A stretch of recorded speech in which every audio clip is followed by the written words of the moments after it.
კახეთში ყურძენს უკვე კრეფენ, თუმცა აქტიური რთველი გურჯაანის მუნიციპალიტეტში სექტემბრიდან დაიწყება. წელს შტაბი თელავის ნაცვლად სოფელ გურჯაანში განთავსდა და მოსახლეობას რთველთან დაკავშირებით ინფორმაციის მიღება 24 საათიანი ცხელი ხაზის დახმარებით მარტივად შეუძლია. რა მოლოდინი უნდა გქონდეთ ფერმერებს, რა ფაში ჩაიბარებენ მოსავალს ღვინის ქარხნები, თემაზე რთველი 2025 შტაბის ხელმძღვანელ ლევან მეხუძლასთან ვისაუბრებთ. გამარჯობა, დიდი მადლობა, რომ მონაწილეობთ ჩვენს გადაცემაში. როგორ ემზადება შტაბი რთველისთვის და დაახლოებით რა რაოდენობის მოსავალს უნდა ველოდოთ წელს? რთველი საკოორდინაციო შტაბი სრულ მზადყოფნაშია, ხდება კერძო კომპანიების რეგისტრაცია. უკვე 120-მდე კომპანიამ დარეგისტრირდა და გამოხატა სურვილი რთველში მონაწილეობის, თუმცა ველოდებით, რომ სამჯერ მეტი შარშანდელი და შარშანწინდელი გამოცდილებით სამჯერ მეტი კომპანია მიიღებს როგორც მინიმუმ რთველში მონაწილეობას.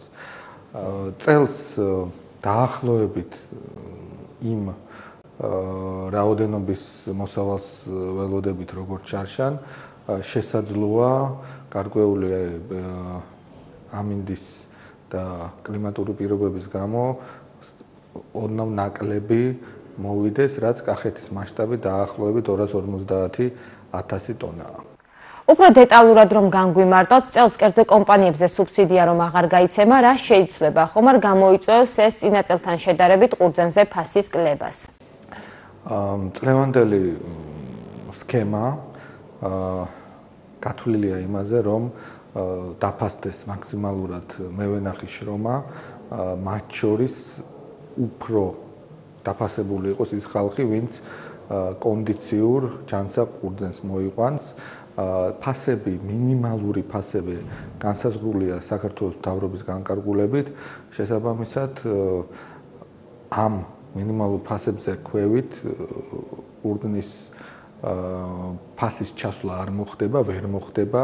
ეს გახლავთ დაზიანებული ყურძნის შემთხვევაში ლარი, ხოლო კიდევ ერთხელ გამეორდები, რომ უფრო დაფასდება ეს ხალხი, ვინც მოიყვანს ჯანსაღ კონდიციურ ყურძენს, შესაბამისად ლარი და 50 თეთრი არის საფერავის მინიმალური ფასი და ლარი და 20 თეთრი ყველა სხვა საღვინე ჯიშების ფასი.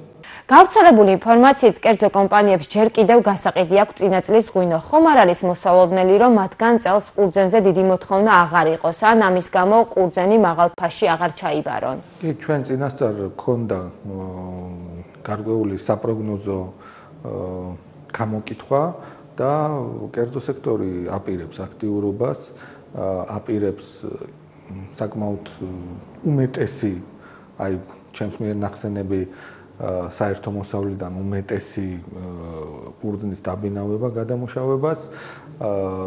ჩვენ ვაგრძელებთ კომუნიკაციას კერძო კომპანიებთან, ზუსტდება ეს მონაცემები.